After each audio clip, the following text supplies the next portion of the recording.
Pouring 3 pounds of cut up beef into your crock pot. Then we're gonna take our meat tenderizer and we're just gonna go ahead and give them a couple pokes. Next, we're gonna take a mixing bowl and we're gonna place it on top of the beef. We are gonna add half a can of these crushed tomatoes into the mixing bowl, just like that. And we're gonna save this for later. Then we have some of these hot pepper flakes. We are gonna generously apply those because we want this dish a little spicy. Then we're gonna take some pepper.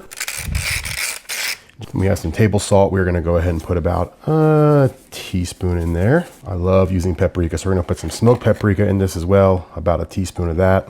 And of course, you can't go wrong with your good old garlic, so we're gonna take 1 heaping scoop of that, take some of the juice from there and kind of drizzle that in as well. Then I'm gonna take some heavy whipping cream and I'm going to pour that in just like this, not too much. And then we have 2 of these Roman tomatoes. We're actually gonna put 1 of these in here and we're gonna save this one for later. Now you take your immersion blender and we're just gonna go ahead and blend all this together. Once your mixture looks kind of like this, we're gonna go ahead and pour this over the entire dish.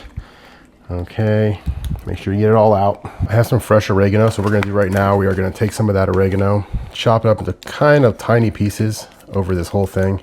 You can put the stems in there as well, because when this cooks down, it's gonna actually soften everything up. You're not even gonna know it's there. Now we're gonna go ahead and give this a nice mix, completely cover the beef into this mixture and get the oregano all in there. Make sure the beef's completely covered. Once it looks kind of like this, we're gonna set the crock pot on high and cook this for 4 hours. Okay, it's been 4 hours. Would you look at that? The meat is cooked perfectly. And you're probably wondering what we're gonna do now. We have these al dente pasta noodles. They're really big. We're gonna throw those in just like that. And we're gonna go ahead and mix those up and get them completely covered in all the juices and the sauce and the meat. Probably remember I told you to say that tomato. Well, here's the tomato right here. And here's the rest of that crushed tomato. We're gonna dump the chopped up tomato into that. And then we're gonna take some of this tomato paste and we're gonna squeeze that in there, about half a tube. Then we're gonna take 1/3 of a cup of brown sugar.